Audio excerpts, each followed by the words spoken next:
comment tracer des quadrilatères.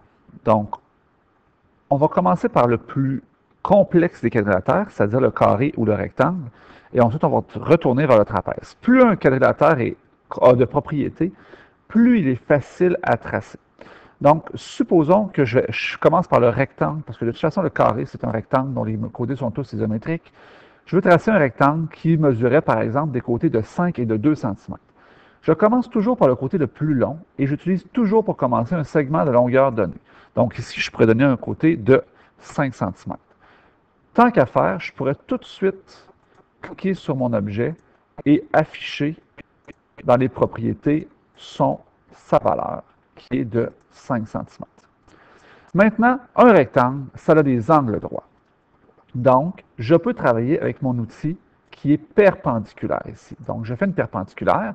Je vais faire une perpendiculaire ici, donc un angle droit. Je clique sur le côté et par la suite, je clique sur mon point. Donc, je viens de me faire un premier angle droit.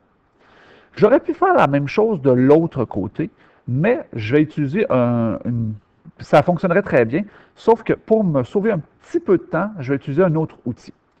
Maintenant, mon deuxième côté ici, je veux qu'il mesure 2 cm. Pour mettre une mesure de 2 cm, ce que je dois faire, c'est utiliser l'outil cercle centre-rayon comme dans les triangles. Donc, je clique sur mon centre, je donne un rayon de 2 cm, ça me donne tous les points qui sont à 2 cm de mon centre. Ça me donne deux choix dans le fond. Je peux faire mon rectangle vers le haut ou mon rectangle vers le bas. Donc, je vais choisir de mettre mon intersection ici en haut, mais les deux options auraient été très bonnes. Je vais maintenant finaliser mon rectangle. Dans un rectangle, les côtés opposés sont parallèles. Donc, je vais prendre l'outil parallèle et je vais faire une parallèle à ce côté-là. Donc, je clique sur le côté et je montre mon point jusqu'en face. Donc, ici, j'ai mon côté parallèle.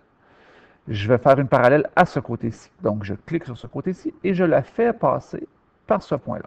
Je viens de tracer mon rectangle. Et mon rectangle, comme il est bien tracé, je peux prendre ce point-ci, le déplacer, et même si je déplace mon point, ça demeure toujours un rectangle qui est toujours pareil.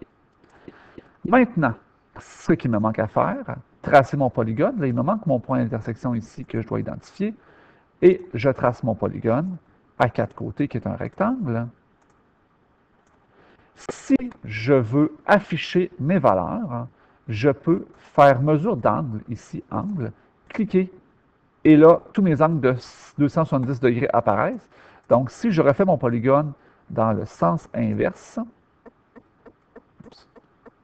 ici, ici, ici, ici et ici, et que je refais mes mesures d'angle, j'ai tous mes 90 degrés qui apparaissent. Ça peut être une option assez valable. Et ensuite, il me resterait à afficher l'étiquette ici de mon côté. Donc, segment C1. Je vais faire ses propriétés. Je vais faire afficher l'étiquette. Je veux la valeur qui était de 2. Donc, j'ai mon rectangle. Supposons que je ne veuille pas faire un rectangle, je veux faire un parallélogramme. Donc, un parallélogramme, même principe que tout à l'heure, qui aurait des côtés de 5 et de 2 cm, mais là, pour le parallélogramme, je dois absolument donner un angle. Donc, disons un angle de 35 degrés. Donc, je commence toujours par un segment de longueur donné. Je vais lui donner une longueur de 5 cm parce que je vais faire la même chose que pour mon rectangle. Et là, je dois faire mon angle de mesure donné. Je fais mon angle ici, qui va être de 35 degrés. Voilà, j'ai mon angle de 35 degrés. Le point ici n'est pas bon. Il me donne seulement l'angle. Donc, je peux mettre soit un segment ou une demi-droite. Moi, personnellement, je préfère la demi-droite qui passe par ce point-là. Mais mon côté ici ne mesure pas 2 cm. Pour faire un 2 cm, j'utilise mon outil cercle centre-rayon. Je donne un rayon de 2 cm. Le point que je cherche était ici à l'intersection. Donc, j'identifie mon point d'intersection. Pour compléter mon parallélogramme, je vais utiliser, comme pour mon rectangle, mes parallèles. Donc, parallèle à ce côté-ci, passant par ce point, parallèle à ce côté-ci, et je le tasse jusqu'au point opposé. J'ai mon parallélogramme. Idéalement, tu fais ton polygone, je vais identifier mon point d'intersection ici. Ton polygone, tu peux le faire dans le sens inverse des aiguilles d'une montre, donc dans le sens anti-horaire. ce qui permet facilement de faire afficher tous les angles avec l'outil Angle, ici. Je clique dessus, tous mes angles apparaissent, mais ce n'est pas nécessaire car ce n'était pas des valeurs données dans la question. Ce qu'il me manque, par exemple, c'est d'identifier mes mesures de côté. Donc, je fais Propriétés, j'affiche l'étiquette, je veux la valeur. Et je fais la même chose ici. Propriété, étiquette, valeur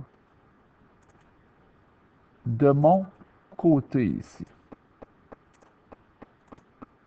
Propriété, afficher l'étiquette, valeur. Et là, ma valeur de 2 est affichée ici. Donc, j'ai mon parallélogramme. Si je voulais faire un losange, je pourrais faire la même chose que pour mon parallélogramme. Le losange, la seule différence, c'est que ses côtés sont isométriques. Donc, je vous dirais tous les côtés du losange mesurent 4 cm. Donc, ça, c'est une option. Je ne vous le remontrerai pas.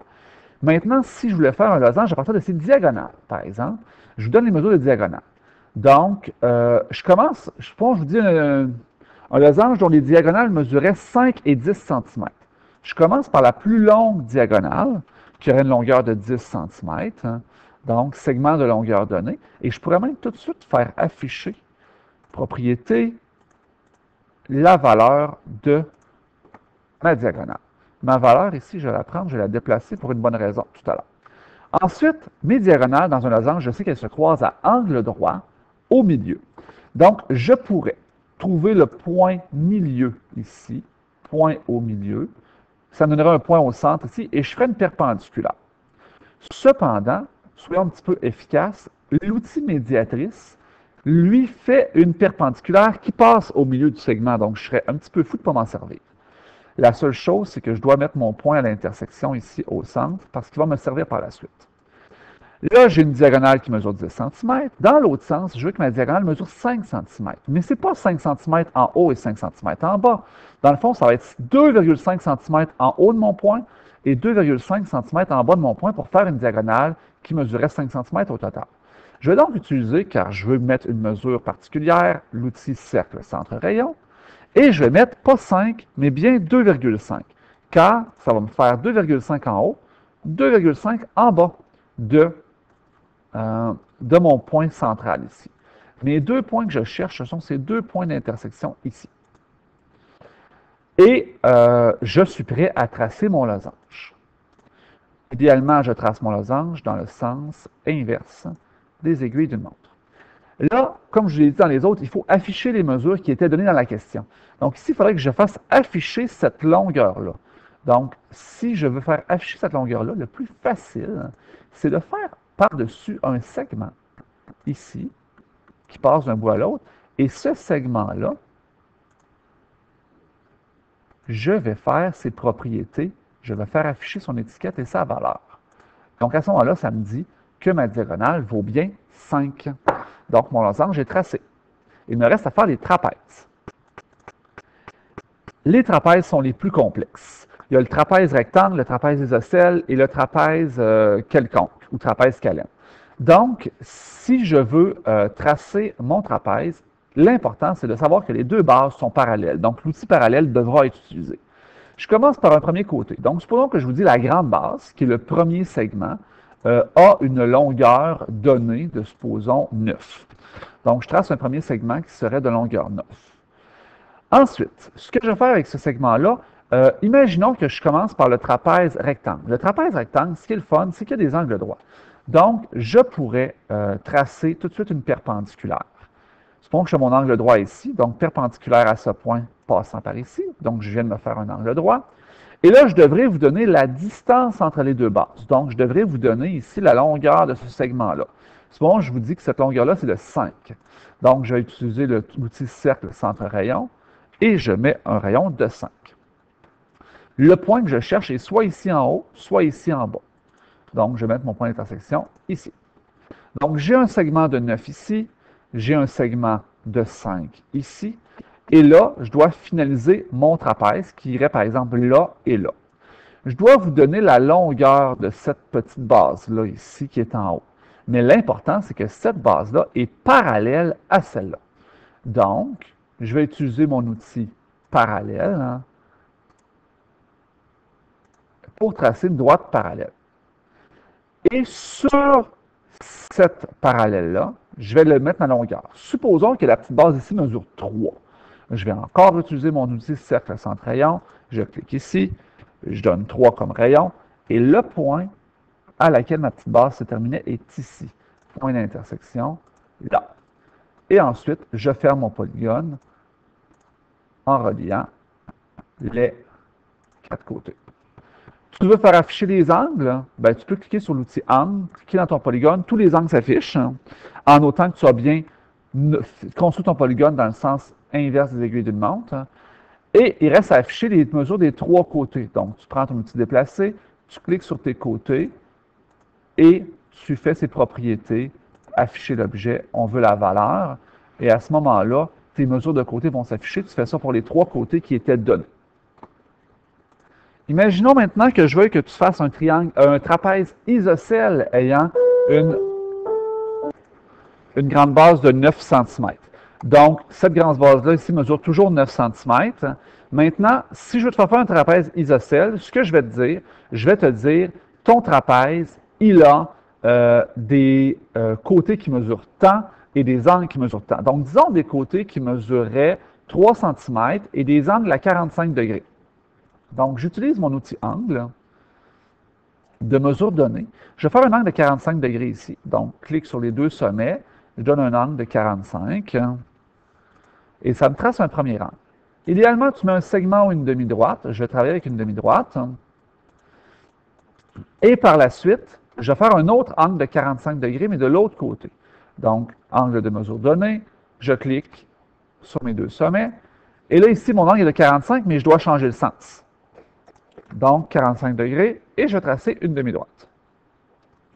On fait très attention ici. Ce n'est pas un triangle que je cherche à tracer. Là, j'ai un beau triangle, mais ce n'est pas ça que je veux. Je veux un trapèze. Je vous ai donné la mesure des côtés. Je lui ai dit 3 cm. Donc, si je veux placer une mesure donnée, j'utilise le cercle centre-rayon pour tracer des 3 cm. Et je vais le faire à chaque côté. Donc, rayon de 3 cm. Les points que je cherchais sont ces 2 points d'intersection-là ici. Et j'ai tout ce qu'il faut maintenant pour tracer mon trapèze. Trapèze, trapèze, voilà. Et je reviens sur mon point de départ. Voilà, j'ai mon trapèze. Il me resterait à afficher mes côtés. Donc, je clique sur l'objet, propriété, afficher l'étiquette, valeur. Et ça m'affiche mon côté de 3. Je fais la même chose ici. Propriété, étiquette, valeur. Et mon segment en bas, propriété, étiquette, valeur. Donc, 3, 3 et 9. Ici, là, j'ai mon aire de mon trapèze qui est affiché. Donc, je peux enlever l'étiquette. Dernier trapèze, le plus complexe, un trapèze quelconque. Donc, le trapèze, je dois toujours commencer par un segment de longueur donnée. Imaginons que mon plus long segment mesure 7. Donc, je viens de me faire un segment de longueur 7. Par la suite, je dois vous donner un angle, un côté. Donc, un angle et un côté. Donc, supposons que mon angle ici mesure 30 degrés. Donc, je fais un angle de mesure donné de 30 degrés.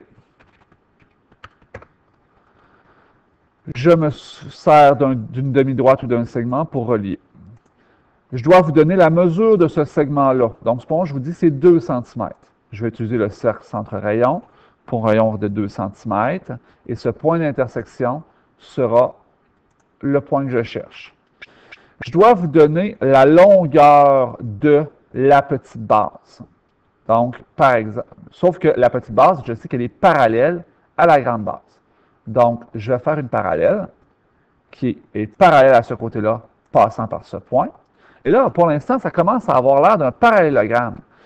La façon que ça ne soit pas un parallélogramme, c'est de donner la longueur de la petite base ici. Donc, supposons que je vous dis que ce serait une longueur de, par exemple, 3 cm. Je vais utiliser l'outil cercle centre-rayon. Je clique sur mon sommet, 3 cm. Et regardez, s'il vient d'avoir une coupure ici sur ma parallèle, et c'est ce point d'intersection-là qui est le bout de ma petite base. J'ai mes 4 sommets de mon trapèze. 1, 2, 3, 4. Je suis prêt à relier mon polygone.